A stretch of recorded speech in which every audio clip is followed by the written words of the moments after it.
Hello boys and girls, today we're going to be talking about my Tectonic Slam Scion. This is a little bit of a different approach to the regular Juggernaut. I'd say overall is a lot more expensive, but also with a lot more potential.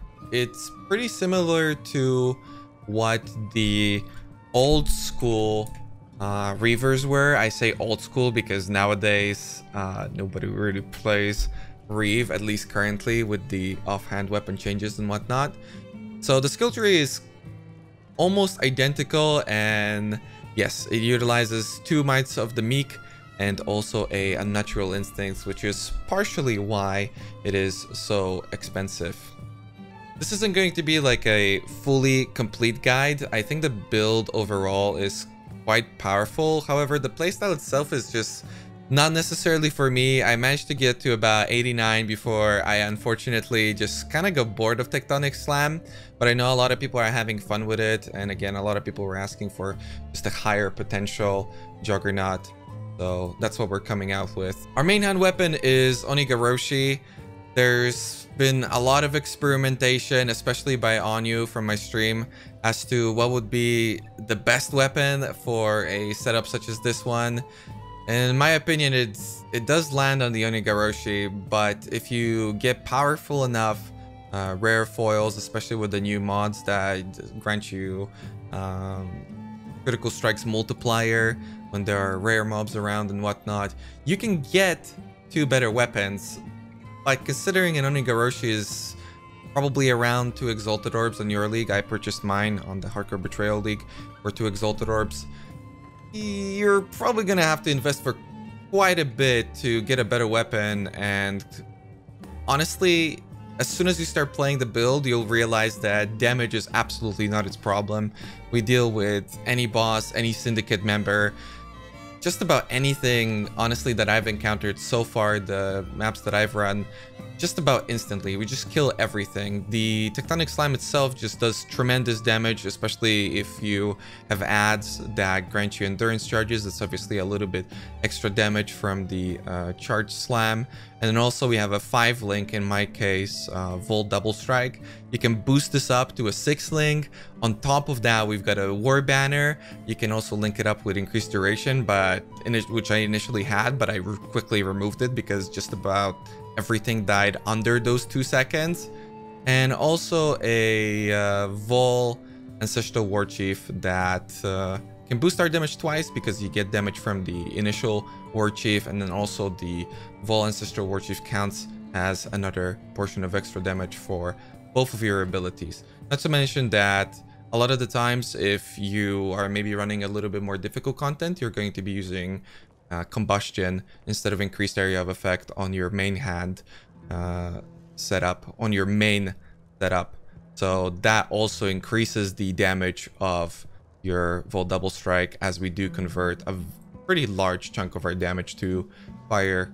Without further ado, let's get into the gems, and do keep in mind that these are highly customizable. It is very dependent on what sort of gear you've got, and also how much % conversion you have, and at the same time what level you are, because Onigoroshi scales so heavily with the levels themselves, which is a pretty big benefit because it just naturally transitions so well into the late game. Our main setup: Tectonic Slam, elemental damage with it, attack skills, melee physical damage, endurance charge on melee stun, multi-strike, and the last gem is optional, increased area of effect or combustion. I've also seen some people use proliferate. Onyu has mentioned it, but I personally didn't particularly like it.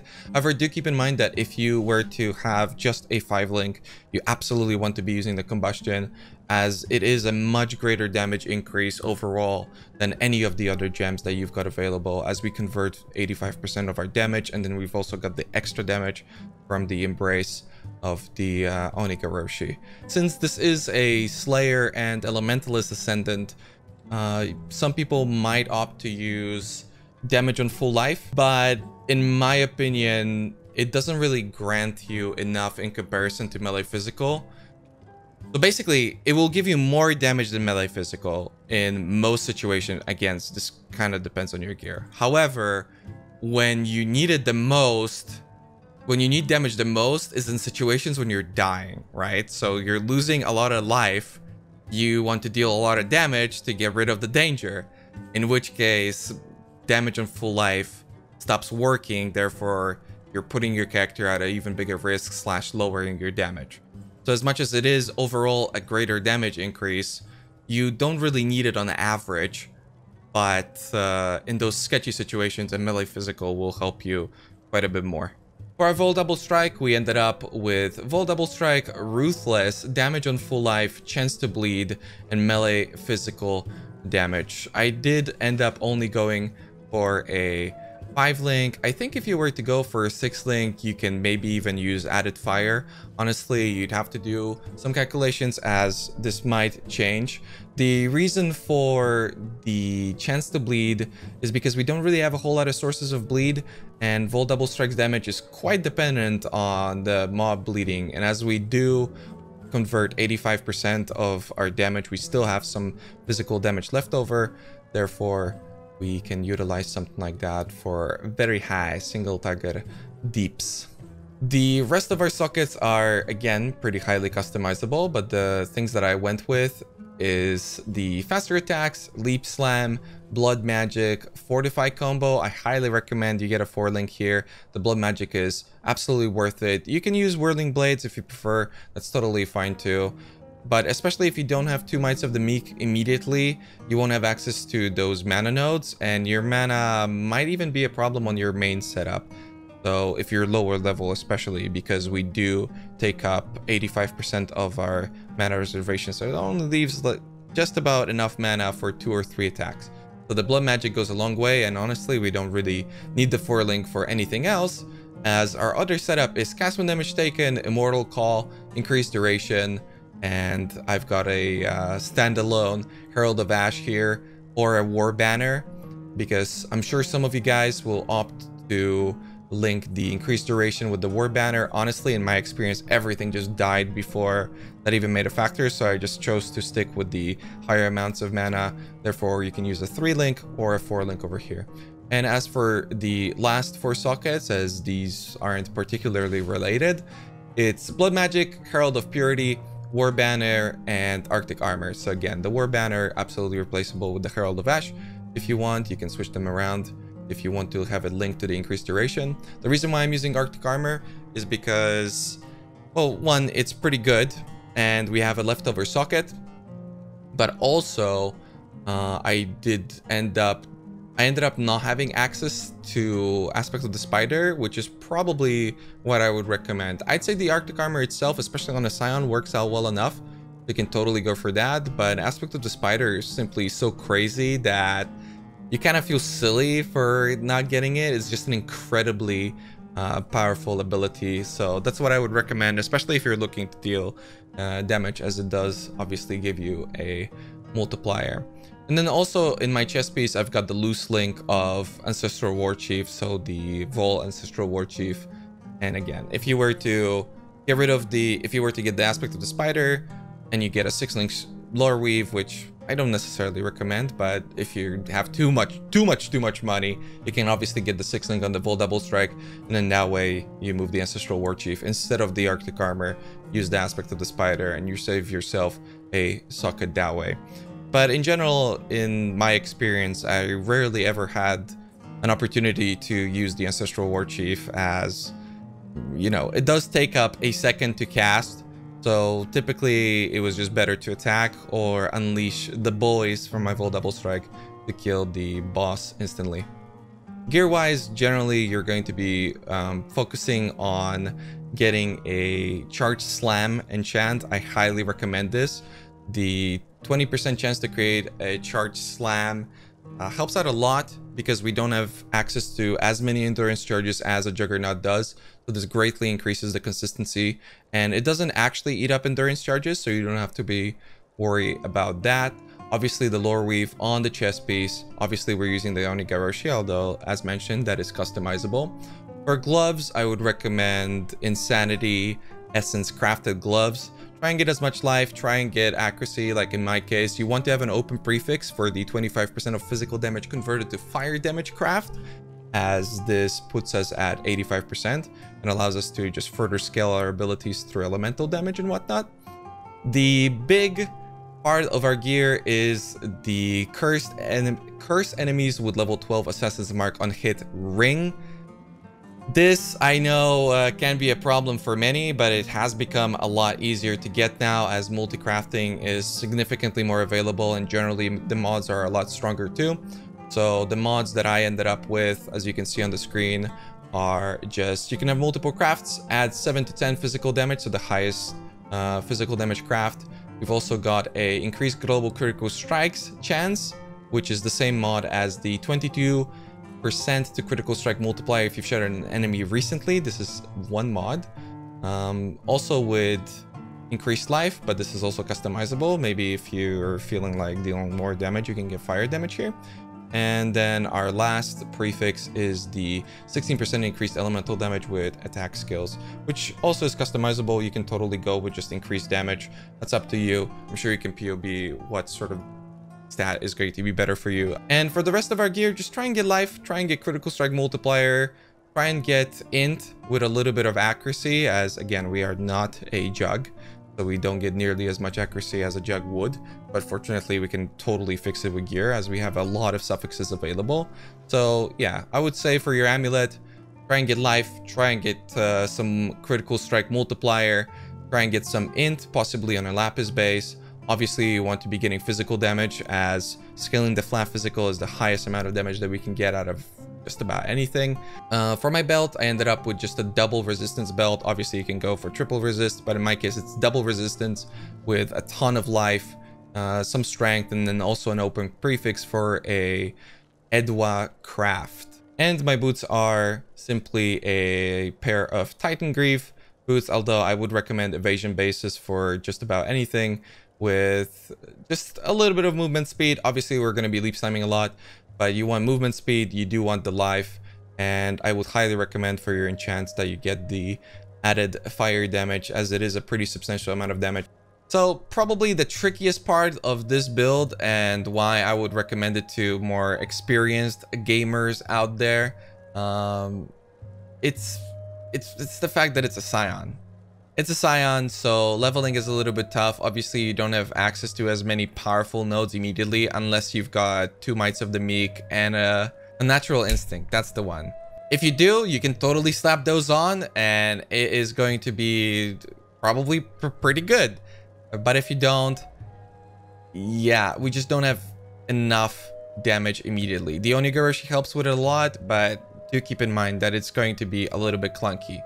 Also, as the ascendancy that we land on are Slayer and Elementalist, you have to get to Path of Duelist.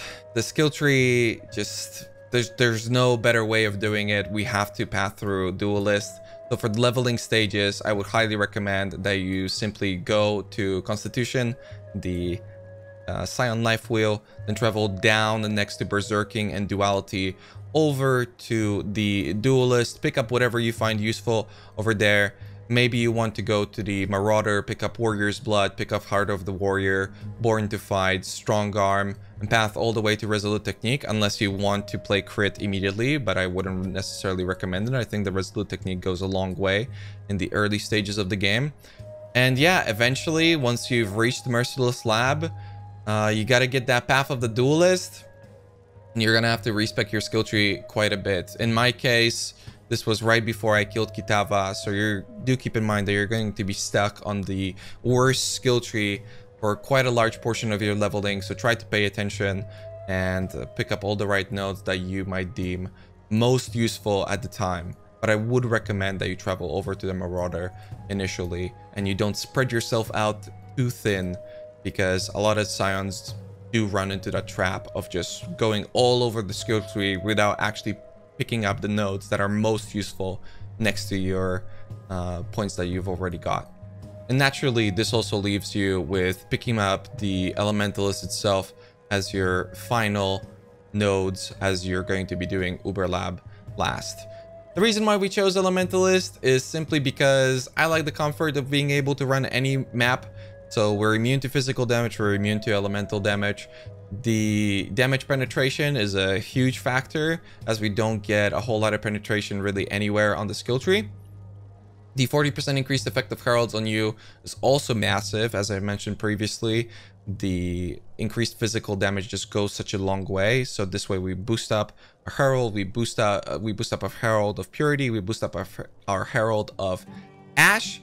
And also shocks from your hits always increase damage taken by at least 10%. So as long as you have a chance to generate a shock, in our case it's going to be crit, that you have about 90% effective chance of, and just chance to shock, any lightning damage that you have will be able to shock for this value. You don't need an actual amount of damage that will shock the mob, you just need any lightning damage and the chance to shock itself. Maybe get it on a jewel, maybe get it on a ring. Yeah, those are pretty much your only options. So that's what I would recommend. And in my opinion, this is the most balanced setup. Some of you guys might go for the defensive option, which is the Saboteur.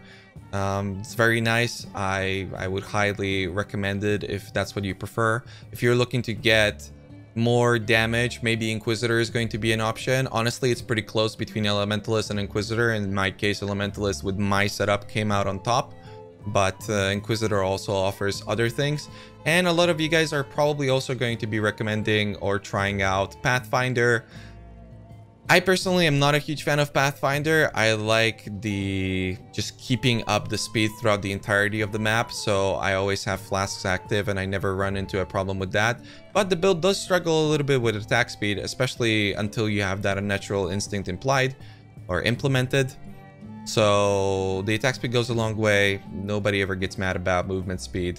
And obviously the penetration helps out, and also the flask recovery is pretty nice. So this is, I would say, for the most part up to you, but I would also like to mention that the intelligence that we get leading up to the Elementalist also helps out quite a bit with just gearing. The flasks on this build are immensely important, so do keep that in mind. Most attack-based builds in general work like that, but especially on conversion builds, as we do scale our physical damage, but then we also convert it to fire. Therefore, things like Adziri's Promise essentially scale our damage twice. Therefore, we use a Adziri's Promise. Another flask, defensively, we use or at least I use, you can obviously customize these three upcoming flasks, which is a Chemist Jade Flask of Staunching, your typical bleed removal flask. I also use a Chemist Basalt Flask of Grounding. This is customizable. Some people might opt to use a Stibnite here, as we do have a fair amount of mitigation through all the different means of defense. But I ended up rocking the Basalt just because Betrayal is a pretty sketchy league, and I do like to have Grounding. You can go for something like Reflexes for potentially more evasion, but I do like Grounding because a lot of the Betrayal guys just shock you and insta-gib you, and I felt that most of the rips that I've seen were in some way related to shock. Chemist Diamond Flask of Warding, and I would recommend Chemist on all your flasks. I like to have Warding on my Diamond Flask because it's the flask that I have up the most, so it just makes it a lot easier to manage map mods. And obviously the Taste of Hate. Taste of Hate, incredibly powerful with the Lore Weave, as it doesn't increase max resistances anymore. Instead, it gives you 20% less cold damage taken, which is a total of 20% mitigation, and it's also our only source of cold. So this will let us freeze mobs and gain the benefits from the ring, and also just creates a much safer playstyle, as we do deal 20% extra physical damage as cold damage with this one. As for leveling, I personally just leveled with Frostblades straight into Tectonic Slam, Onigoroshi, incredibly versatile weapon, but now when it comes to starting abilities, most people level with, well, Ground Slam nowadays, or at least Cleave, but Onigoroshi being a one-hander without the possibility of using another weapon, and then also being a sword, you unfortunately can't utilize any of those. So yeah, that was pretty cool. I also messed around a little bit with Inferno Blow, the level 12 ability, and honestly, it was pretty crazy as we were one-shotting the whole screen. So I did mess around with Inferno Blow, then we got to level 28, and I switched to Tectonic Slam. I think the Inferno Blow could have lasted a little bit longer, so maybe some of you guys are going to be switching more around level 40 or so. Whatever is more comfortable to you, that's absolutely fine. And when it comes to the bandits, I decided to help Alira, as we do need some resistances. Crit Strike multiplier is very nice, and the mana absolutely helps for those early game situations where you simply don't have enough levels and you don't have enough leftover mana to use your abilities multiple times so that the leech can keep up. Your Pantheons are totally customizable. I ended up going with a Soul of Lunaris. Some of you might be thinking that Soul of Arcali would be really powerful, and not really. The Onigoroshi kind of messes up the entire point of Soul of Arcali, which is the 50% increased recovery rate of life. Because, yeah, we've got Immortal Call, yeah, we've got Blood Rage, but because we're constantly degenning due to the sword, we never really have that break. So we very rarely would benefit from this, so I wouldn't really recommend it. Soul of Lunaris is also incredibly powerful because we do utilize a Herald of Purity, and unfortunately the minions from this gem are totally targetable. And if you go into a Porcupine map, you might find that they're going to be doing a lot more damage than you expected. The smaller Pantheon, again, customizable. Soul of Ralakesh is what I landed on. I don't like being blinded. I don't like being maimed. I think it goes a long way. And it also helps a little bit with the degeneration, which obviously isn't a factor due to the leech. But maybe every now and then you're stuck in a position where somehow you're not leeching. And something like that might come in handy. Maybe a temp chains map or a vulnerability map. Shit. Anyway, thanks for watching. Appreciate you guys. Hope you enjoyed the build. And I hope to see you guys in the next video or in the next stream. Bye.